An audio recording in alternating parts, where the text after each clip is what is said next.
Bonjour à tous, ici Satia, médium et voyante du site www.satiavoyance.fr. J'ai l'immense plaisir de vous retrouver pour ce taroscope du mois d'octobre pour les cancers, ascendant cancer et lune en cancer. Si vous ne connaissez pas les signes de votre ascendant et de votre lune, je place en description de cette vidéo deux liens qui vont vous permettre de les calculer. Il vous suffit de cliquer en dessous et ensuite vous pouvez regarder les vidéos qui se réfèrent à chacun de ces signes afin d'avoir un éclairage complémentaire par rapport à votre signe solaire. Comme toujours, ceci est un tirage d'ordre général, je m'adresse à un maximum de personnes, mais néanmoins, il se pourrait que pour certains d'entre vous, il n'y ait pas d'écho par rapport à votre situation particulière. À ce moment-là, n'hésitez pas à me joindre par email à satiavoyance@gmail.com pour avoir une consultation privée qui correspondra à vos coordonnées. Merci à toutes les personnes qui s'abonnent à ma chaîne YouTube, qui postent des commentaires, qui regardent ces vidéos et qui les partagent auprès de leur entourage. Amis cancer, ascendant cancer et lune en cancer, voici vos chiffres et jours de chance pour ce mois d'octobre. Pour le domaine sentimental, vous avez le 12 et le 15. Pour le domaine financier, matériel, professionnel, vous avez le 9, le 16 et le 22. Et enfin, vos chiffres de chance pour ce mois-ci sont le 2, le 3, le 13, le 40 et le 45. Alors, pour les tendances générales de ce mois d'octobre, alors c'est un mois où il y a énormément de nouveaux départs. Comment dire, on part de zéro. Il peut y avoir des renouvellements complets de vie pour certains d'entre vous, amis cancer. Tout particulièrement en ce qui concerne le foyer et la maison. On va voir que donc, tout ce qui est foyer, maison, également relations sentimentales plutôt sont vraiment en hausse. On devra avoir de très belles surprises ce mois-ci pour vous, notamment dans le domaine sentimental, mais on y reviendra un petit peu plus tard. Ce mois-ci, il peut y avoir un conflit, un léger déséquilibre entre le travail, entre la vie professionnelle et la vie familiale. Donc si vous êtes dans une famille, si vous êtes chef de famille, parents, etc., il se pourrait que vous soyez sollicité un petit peu plus sur le terrain familial et que vous deviez laisser un petit peu de côté l'environnement professionnel. Il peut y avoir des tensions du coup si vous avez plus de responsabilités sur le plan professionnel et qu'en même temps vous devez faire face à plus d'obligations sur le plan parental. Sur le plan familial, sur le plan sentimental pour ceux qui n'ont pas encore d'enfants. Il est également possible que certains d'entre vous soient obligés de travailler loin de leur famille, donc de déménager, que ce soit temporairement ou de façon un petit peu plus prolongée, mais non, j'ai quand même un côté, je pense qu'il s'agit quand même d'un contrat, donc un CDD en intérim, voilà, ou une mission, c'est quand même quelque chose de très cadré. Bien entendu, la durée va dépendre complètement de votre situation particulière. Certains, je pense une toute petite minorité devra peut-être déménager de façon un peu plus permanente, mais à ce moment-là, vous allez partir seul et vous allez faire venir votre famille après. Mais pendant un certain temps, vous serez quand même éloigné du terrain familial, entre guillemets. Certains d'entre vous vont décider de quitter leur job actuel, si c'est un job de salarié, pour lancer une nouvelle carrière, donc à leur compte, travailler de chez vous, travailler avec votre famille également, ça c'est quelque chose qui est très important. Même si vous gardez votre job de salarié, il se pourrait que quelqu'un dans votre famille ou alors votre environnement proche, votre premier cercle relationnel vous propose une association. Vous propose une association ou alors vous propose de vous mettre, de travailler ensemble sur un projet en particulier. En tout cas, on a ce lien qui est quand même très fort et qui peut favoriser un certain épanouissement professionnel. Donc je vous ai dit, c'est un mois de nouveau départ et c'est un mois également pendant lequel votre énergie risque d'être un tout petit peu en baisse.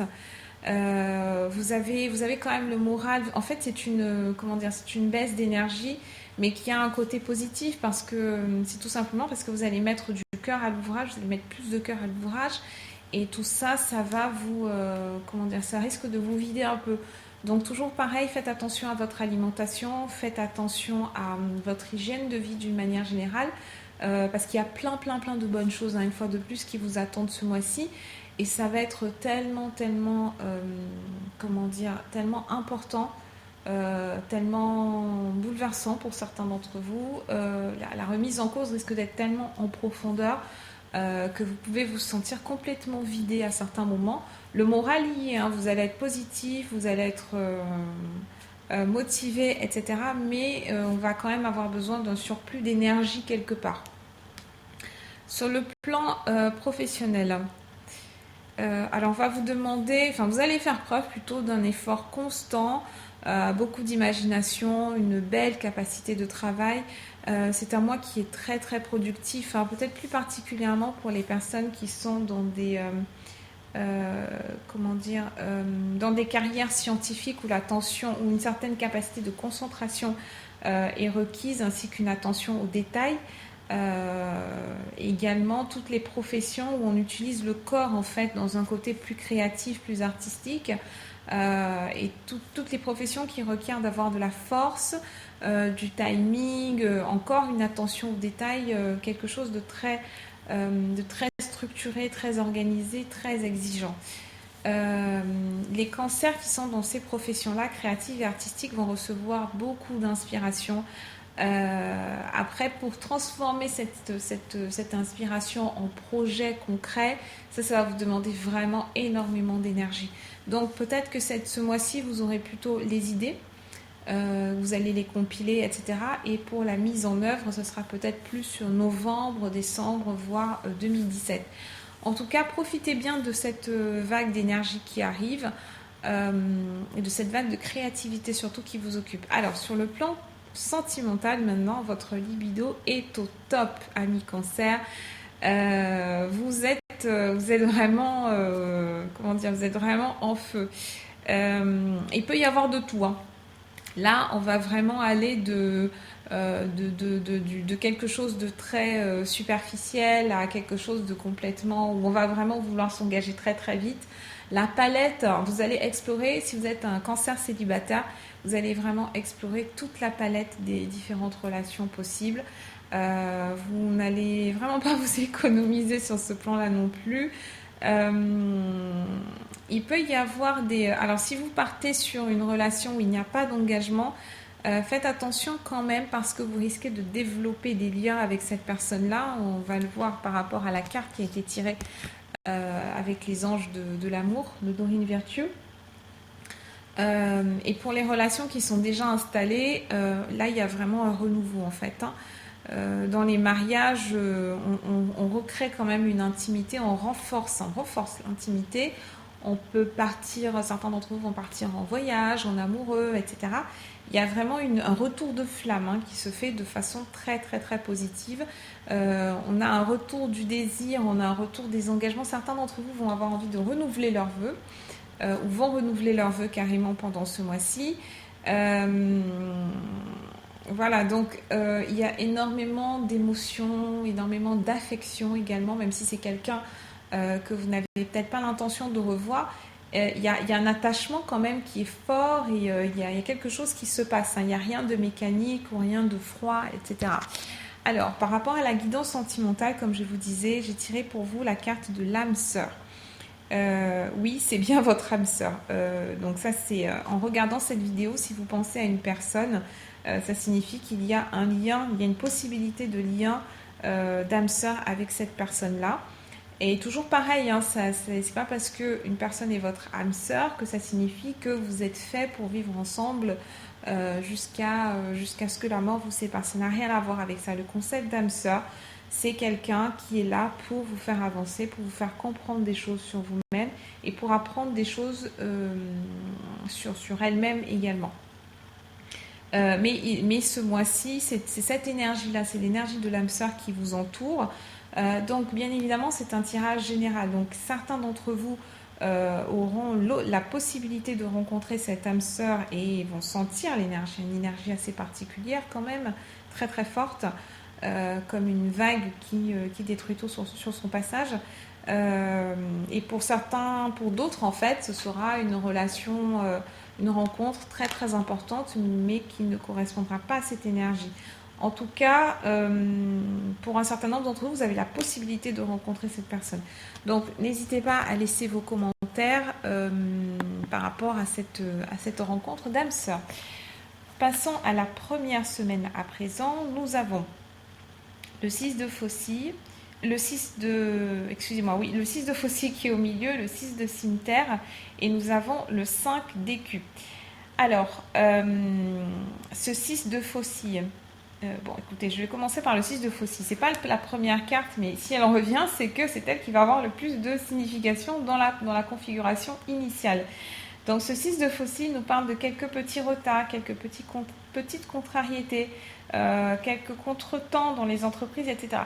Donc, typiquement, c'est une carte qui nous dit tout simplement, bon, il ne faut pas prendre au sens littéral, à la signification littérale, mais c'est une carte qui vous dit qu'il va falloir vous montrer flexible, il va falloir vous adapter. Hein.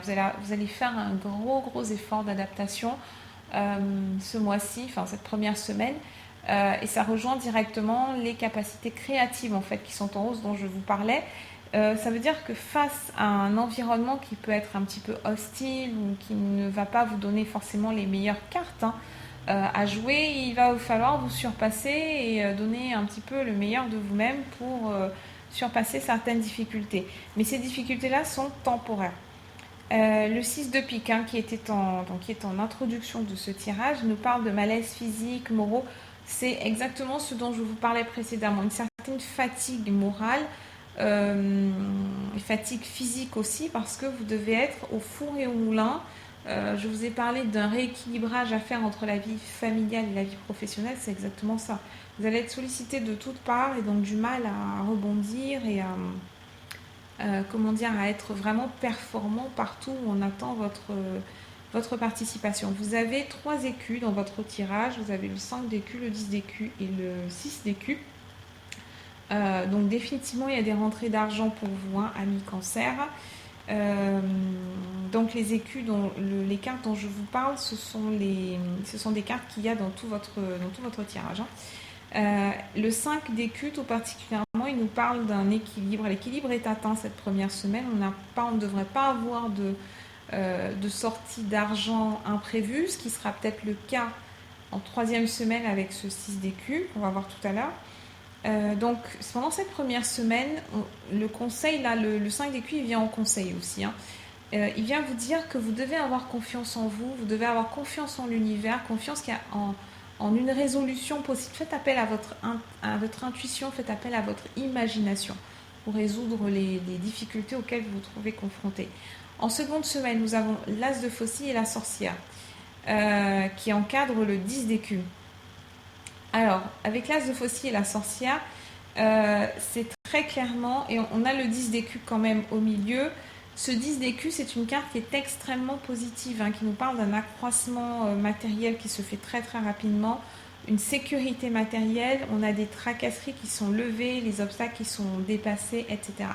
Néanmoins, sa portée positive peut être un petit peu en bémol avec l'As de faucille et la sorcière. Donc faites quand même attention aux dépenses que vous faites attention aux investissements que vous faites. Si vous décidez de partir pour créer votre propre activité, il faut vraiment vous assurer que votre projet tienne la route et que vous avez bien pris en compte les différents aspects. Ça serait important, en fait c'est important de vous entourer de personnes qui soient vraiment capables de vous aider. Des experts, des hommes de loi, des femmes de loi, des personnes de loi, etc. Tous les contrats que vous signez doivent être lus et relus éventuellement avant d'être validés définitivement. Faites attention en ce qui concerne les dépenses, la gestion de votre budget. En 3e semaine, nous avons donc le 6 d'écus, nous avons le bateau et le 6 de cœur.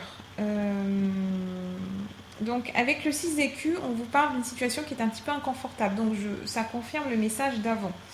Il peut y avoir des dépenses d'ordre familial, des obligations familiales. Avec le bateau, c'est ce que je vous disais. Le bateau, bien entendu, il symbolise des déplacements, des voyages.